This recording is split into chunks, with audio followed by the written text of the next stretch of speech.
Hello aspirant. तो कैसे हैं आप सब? कैसी चल रही है आपकी तैयारी? तो चलिए हम अपने इस आईआईटीएन कॉन्सेप्ट चैनल पे लेकर आए हैं बीपीएससी की संपूर्ण जानकारी सिर्फ आपके लिए, जिसके अंदर बहुत से ऐसे एस्पिरेंट होंगे जो अर्ली एज से ही चाहते होंगे कि बीपीएससी बिहार लोक सेवा आयोग अर्थात या फिर सिविल सेवा जो है सिविल सर्विस है उसकी प्रिपरेशन करें। स्कूल टाइम से ही आजकल के बच्चों के मन में आ जा रहा है कि हमें इस चीज की प्रिपरेशन करनी है, हमें ये चीज तैयार करना है। ठीक है। साथ ही साथ कुछ लोग होंगे जिनका बैकग्राउंड काफी लो होगा।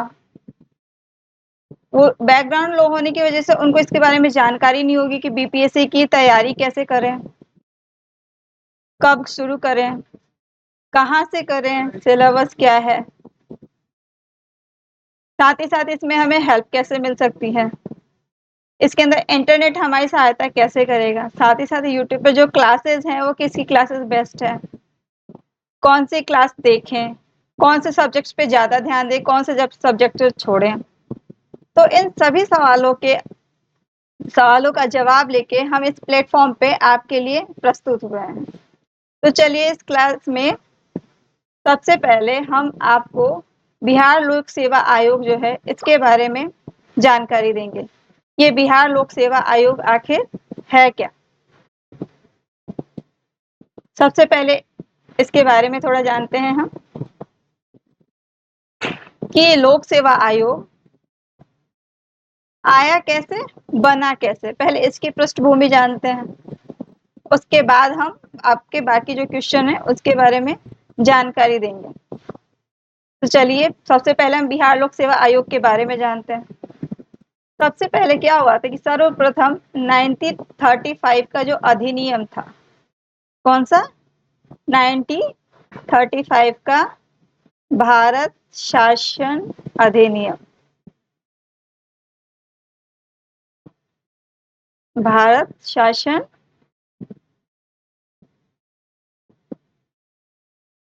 अधिनियम। ये जो अधिनियम था, इस अधिनियम में ना केवल यूपीएससी अर्थात संघ लोक सेवा आयोग, ना केवल यूपीएससी अर्थात संघ लोक सेवा आयोग,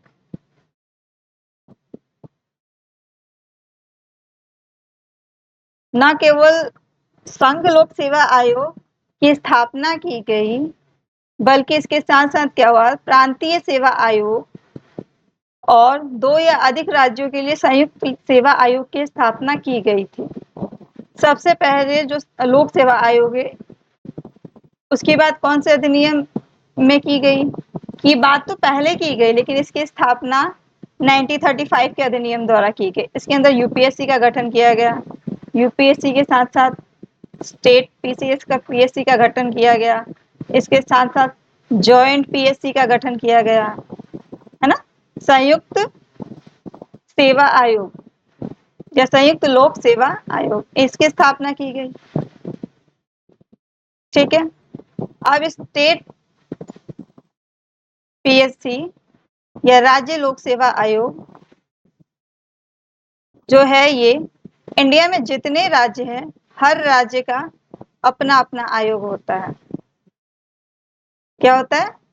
हर राज्य का अपना अपना आयोग होता है और वो अपने स्टेट के लिए सिविल सर्वेंट जो होते हैं, सिविल सर्वेंट, उनकी वो नियुक्ति करते हैं, एग्जाम लेते हैं। अब इसके साथ ही जानते हैं थोड़ा सा राज्य लोक सेवा आयोग के बारे में।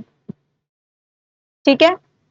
केंद्र सरकार के संघ लोक सेवा आयोग के समानांतर राज्यों में राज्य लोक सेवा आयोग है। सेंटर में आप यूपीएससी को जानते हैं, राज्यों में आप पीएससी को जानेंगे, लेकिन हर राज्य जो है पीएससी के आगे उस राज्य के नाम का फर्स्ट लेटर लगा दिया जाएगा। जैसे बिहार के लिए है तो बिहार के लिए तो क्या हो जाएगा?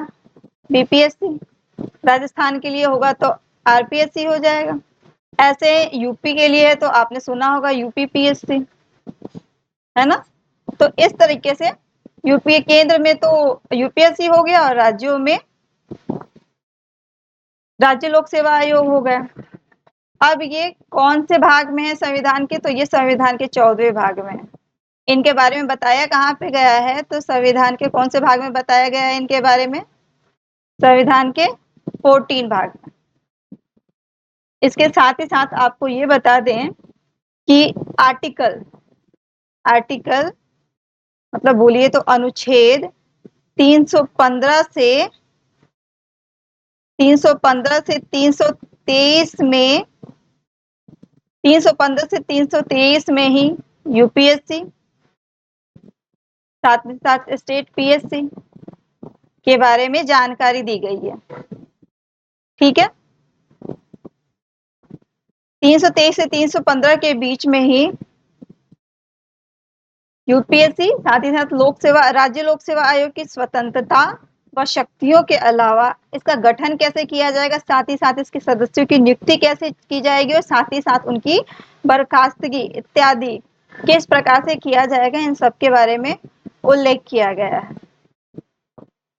तो आई होप कि आपको ये बिहार लोक सेवा आयोग क्या है, या हर स्टेट में जो ये पीएससी का एग्जाम होता है, हर स्टेट का अपना अपना, ये किस तरीके से होता है, कैसे बना, इसके बारे में आप सबको जानकारी मिल गई होगी। तो चलिए हम अपने क्लास के मेन मोटो पे आते हैं। तो मेन मोटो क्या है कि यहाँ पे आपको कुछ क्वेश्चन दिए गए हैं, जो क्वेश्चन आप लोग अभी स्टार्टिंग में है, चाहते हैं कि प्रिपरेशन करें, तो आपके दिमाग में भी आता होगा कि इन क्वेश्चंस का आंसर हम कहाँ से देखें, कैसे पता करें। जैसे कि पहला क्वेश्चन है कि किस आयु में दिया जाता है, एज क्या होनी चाहिए।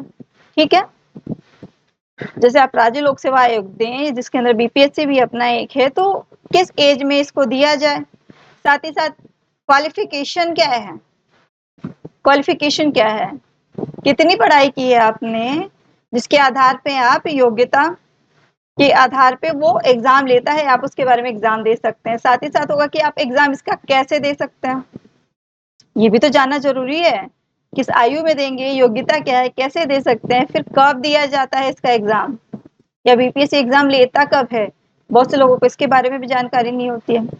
इस क्वेश्चन का भी हम आंसर करेंगे आपको। साथ ही साथ फिर आता है, इतना जानने के बाद समझ में आता है कि सिलेबस क्या है। सिलेबस तो पता होना चाहिए ना, सिलेबस के आधार पे हम प्रिपरेशन शुरू करेंगे। जब ऊपर 4 क्वेश्चन के हमें जवाब मिले तो हमें सिलेबस के बारे में भी पता होना चाहिए। फिर आता है कि कौन कौन ऐसे लोग हैं जो इस एग्जाम को दे सकते हैं, एलिजिबल है। ओके, फिर नेक्स्ट एग्जाम आता है कि चलिए भाई हमें इतनी चीजें समझ में आ गई, हमें सिलेबस भी समझ में आ गया, कौन दे सकता है। मान लीजिए कि मैं देख सकती हूँ, आप दे सकते हैं, हम एलिजिबल है देने के लिए। तो फिर ये होता कितने चरणों में एग्जाम, 1 डे एग्जाम है, 2 डे एग्जाम है, या कैसा एग्जाम है, इसके बारे में जानना है हम लोगों को। अब इसके बाद इतना जानने के बाद सिलेबस की बात हो गई थी, वही चीज है यहाँ पे पाठ्यक्रम, तो इसको हम कट कर देंगे क्योंकि ये चीजें दोबारा रिपीट हुई है। फिर इस सिलेबस को तैयार कैसे किया जाता है, फिर बात आती है इसको हम तैयार कैसे करें जी, जो जो चीजें हैं, जो जो सब्जेक्ट हैं, उनको कैसे पढ़ें, सोर्सेज क्या क्या हैं इनके। साथ ही साथ जो फ्री में, हमें ये तो पता है यूट्यूब पे फ्री की गंगा बहती है, बह रही है हमारे एजुकेशन के सेक्टर में, आप चाहे तो ले कहीं से। बट ये भी हमारे समक्ष परेशानी आती है, प्रॉब्लम्स आती है कि यूट्यूब है, वहां पे इतने सारे टीचर्स सब सब्जेक्ट पढ़ा रहे हैं बीपीएससी से रिलेटेड। अब पढ़ा तो सब रहे हैं, लेकिन किसी ने सारी चीजें कंप्लीट नहीं कराई है। अब कंप्लीट नहीं कराई है तो भाई अब हम क्या करें, कैसे इसको तैयार करें, इसके बारे में भी आपको जानकारी दी जाएगी। फिर लास्ट क्वेश्चन आता है कि साल में कितनी बार इसका एग्जाम होता है, 1 बार, 2 बार, 3 बार या 4 बार, कितनी बार होगा ये भी तो पता होना चाहिए, उस हिसाब से प्रिपेयर करेंगे। तो चलिए, ये हमारे पास 9-10 क्वेश्चन है जिनके आंसर्स हम जान के ये चीज समझ पाएंगे कि बीपीएससी का एग्जाम क्या है, क्यों है, कैसे है। ठीक है, लेकिन इस स्लाइड में हम आपको 4 क्वेश्चंस के जवाब देंगे। इस कक्षा में या इस वीडियो में हम आपको सिर्फ 4 क्वेश्चन का जवाब देंगे। आगे का क्वेश्चन आपको जानना है तो उनके बारे में पूरे डिटेल रूप में हम इसी सीरीज में वीडियोस आपके सामने प्रस्तुत करेंगे और साथ ही साथ आपको बहुत ही महत्वपूर्ण जानकारी प्रदान करते जाएंगे। जैसे कि सिलेबस के बारे में आएगा आपका, तो सिलेबस के बारे में भी बताया जाएगा पॉइंट टू पॉइंट। उनको आगे के जो वीडियोस आएंगे उनके अंदर डिस्कस किया जाएगा। अभी ये बहुत ही बेसिक्स लेवल की जानकारी है, जो स्टार्टिंग में जो भी पर्सन है या जो भी कैंडिडेट है वो चाहते हैं कि बीपीएससी की प्रिपरेशन करें, हम बीपीएससी का एग्जाम दें, उनके लिए है। तो सबसे पहली बात कि इसका एग्जाम किस आयु का आयु के लोग देख सकते हैं, है ना, कौन से कैंडिडेट है, उनकी एज कितनी है जो इस आयु को मतलब इस एग्जाम को दे सकते हैं। तो उस कैंडिडेट की मिनिमम एज कितनी होनी चाहिए, तो 21 ईयर। कितनी होनी चाहिए, 21 ईयर। मतलब वो 20 साल का 20 साल का है या 20 साल 11 महीने का भी है तो वो इस एग्जाम को देने के लिए एलिजिबल बिल्कुल भी नहीं है। जैसे उसने 21 कंप्लीट किया और फॉर्म आया तो वो इस फॉर्म को भर सकता है। तो मिनिमम एज 21 है। कब तक दे सकते हैं, जनरल वालों के बारे में बताती हूँ। जनरल वाले जो हैं वो 40 ईयर्स तक दे सकते हैं। बाकी कैटेगरी वाइज जाएंगे तो उसके अंदर आपको एज रिलैक्सेशन मिलता जाएगा। ठीक है, यहाँ पे ये ध्यान रखना है आपको। 21 ईयर के आप हो गए हैं तो आप एलिजिबल है इस एग्जाम को देने के लिए, फॉर्म फिल करने के लिए। साथ ही साथ जो सबसे मैक्सिमम एज है जनरल वालों को लिया जाए तो 40 ईयर। बाकी आगे आपको कैटेगरी वाइज एज रिलैक्सेशन के हिसाब से उसके अंदर छूट प्रदान की जाती है। नेक्स्ट क्वेश्चन है आपका कि योग्यता क्या क्या है।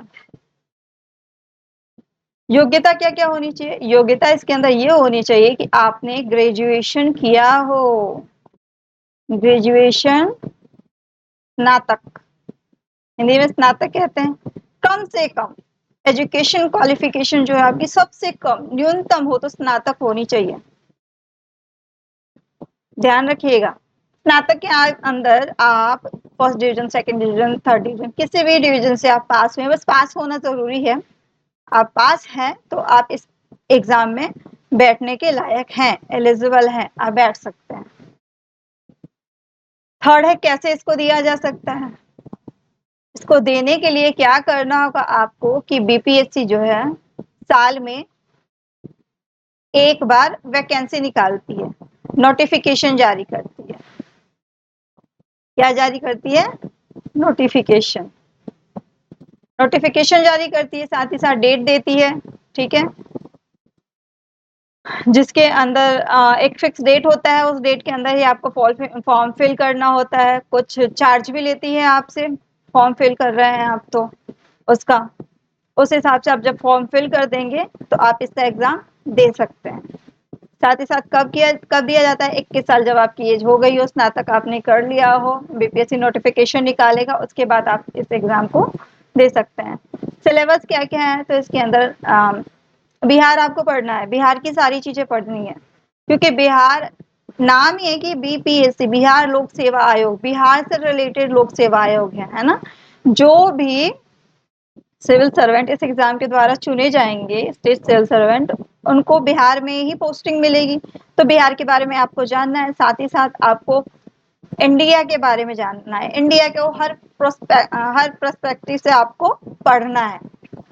इसके साथ साथ कौन दे सकता है, ऊपर आपको जवाब दिया गया है, 21 ईयर है और उसने ग्रेजुएशन किया हो। ग्रेजुएशन से नीचे के जो भी कैंडिडेट होंगे वो इस चीज एग्जाम को देने के लिए एलिजिबल नहीं है। मिनिमम क्वालिफिकेशन आपकी ग्रेजुएशन है। ठीक है, साथ ही साथ एज लिमिट भी आप ध्यान रखिएगा। ओके, कितने चरणों में एग्जाम होता है, तो ये एग्जाम कितने चरणों में होता है ये बताती हूँ आपको। ये एग्जाम होता है 3 चरणों में। ये एग्जाम 3 चरणों में होता है। इसके बारे में विस्तृत रूप से आपको जानकारी हमारे जो नेक्स्ट वीडियो आएगी उसके अंदर मिलेगी। साथ ही साथ इसको कैसे तैयार किया जाता है इसके बारे में भी जानकारी हम आपको जो नेक्स्ट वीडियो आएगी उसके अंदर देंगे, और साल में कितने बार ये एग्जाम होता है इसके बारे में हम आपको जानकारी नेक्स्ट वीडियो में देंगे। तो चलिए हम आपको यहाँ से बताते हैं, ये क्वेश्चन नंबर 5 से लेके आपको 10 तक लिया जाए तो इतने क्वेश्चंस की हम बहुत ही छोटे फॉर्म में छोटे वीडियो होंगे, मतलब बहुत लॉन्ग वीडियो नहीं होगा, घंटा 2 घंटा का छोटे-छोटे वीडियोस में आपको चाहेंगे कि आपके जो भी क्वेश्चन होंगे उनको हम इजीली टैकल कर पाएँ, आपको उसका जवाब दे पाएँ, ताकि एक बच्चा जो कुछ भी नहीं जानता बीपीएससी के बारे में, वो हमारी जानकारी के थ्रू प्रिपेयर कर पाए। तो चलिए, धन्यवाद। हम आगे इसके आने वाली वीडियो को का वेट कीजिए, जैसे ही वो आता है आपको प्रोवाइड कराते हैं हम, और उसके अंदर सारी जानकारी आपको दी जाएगी नेक्स्ट। धन्यवाद, थैंक यू। पढ़ते रहिए, मुस्कुराते रहिए, खेलते रहिए, साथ ही साथ मेहनत करते जाइए, सफलता आपके कदम अवश्य चूमेगी। धन्यवाद।